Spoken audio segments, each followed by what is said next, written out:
Kenapa ya kalau abis vaksin sering demam dan nyeri-nyeri badan? Yuk kita simak videonya yuk.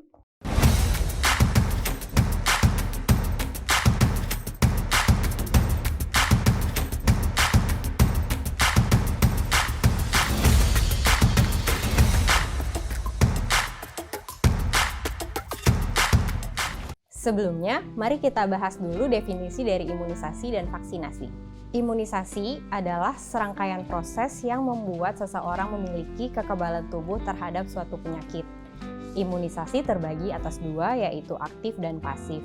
Nah, vaksinasi ini termasuk ke dalam imunisasi aktif. Secara pengertian, vaksinasi adalah memaparkan mikroorganisme terhadap seseorang dengan tujuan untuk menstimulasi kekebalan tubuh mereka.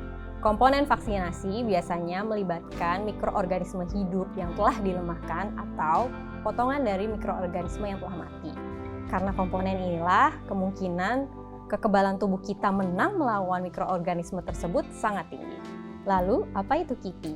KIPI merupakan singkatan dari kejadian ikutan pasca imunisasi yang merupakan kumpulan gejala medis yang timbul pasca vaksinasi atau imunisasi. KIPI yang paling sering terjadi adalah reaksi lokal pada daerah suntikan seperti bengkak, merah, dan juga demam. Nah, apa itu demam? Jadi, suhu normal anak itu berkisar 36,5 hingga 37 derajat Celcius yang diukur dengan termometer. Jadi jangan menggunakan tangan meter ya mom, karena tangan tidak objektif untuk menilai suhu. Anak dikatakan demam jika peningkatan suhu tubuh mencapai. Nah, demam sendiri sebetulnya merupakan mekanisme pertahanan tubuh yang diatur oleh organ hipotalamus. Tujuan dari demam salah satunya adalah menciptakan suhu yang optimal untuk sel imun kita bekerja. Jadi, apakah demam pasca vaksinasi berbahaya? Jawabannya tidak ya mom.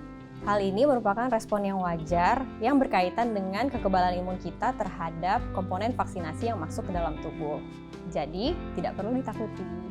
Bagaimana penanganan peningkatan suhu pasca vaksinasi? Sebetulnya, untuk peningkatan suhu yang tidak terlalu tinggi dan tidak disertai nyeri, kita dapat memberikan 3 hal. 1. Berikan minum lebih banyak dan lebih sering. 2. Pindahkan anak ke tempat yang lebih sejuk. 3. Berikan kompres pada anak.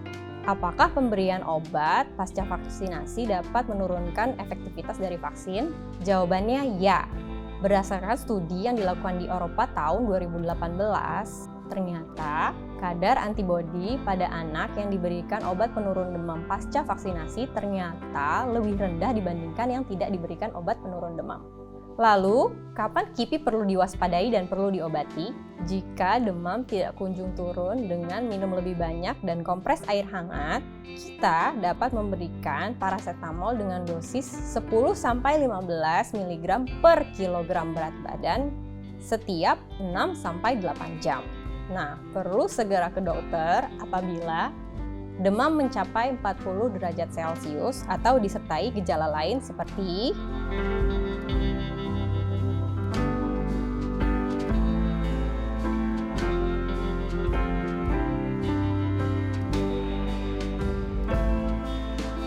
Nah, sekarang kita bahas mitos-mitosnya yuk. Mitos pertama, kompres dengan es dingin pada dahi anak agar suhunya cepat turun. Salah ya moms. Jadi, sebaiknya menggunakan air yang hangat dan tidak hanya di dahi, tapi juga pada lipatan-lipatan tubuh seperti ketiak dan paha. Mengapa? Jika kita berikan kompres air dingin, suhu target hipotalamus tidak tercapai, sehingga hipotalamus akan berusaha untuk menaikkan suhu targetnya. Karena itu, tubuh akan semakin panas. Mitos kedua, selimuti, pakaikan jaket, baju hangat, hingga kaos kaki supaya anak tidak kedinginan saat demam. Salah juga ya moms, prinsipnya sama dengan yang tadi. Penggunaan jaket atau baju hangat secara berlebihan akan berkontribusi membuat suhu tubuh anak menjadi lebih panas. Mitos ketiga, oleskan minyak kayu putih agar anak merasa lebih hangat. Yang ini juga salah moms. Minyak kayu putih memiliki efek untuk mendinginkan tubuh. Jadi sebaiknya diberikan herbal dengan efek menghangatkan tubuh seperti contohnya minyak telon. Oke, sekian video kita hari ini. Semoga bermanfaat. Jadi imunisasi itu penting dilakukan dan KIPI-nya itu biasanya ringan dan dapat diatasi ya Mom, jadi jangan khawatir. Jangan lupa untuk cek situs dan follow sosial media kami untuk informasi-informasi kesehatan lainnya.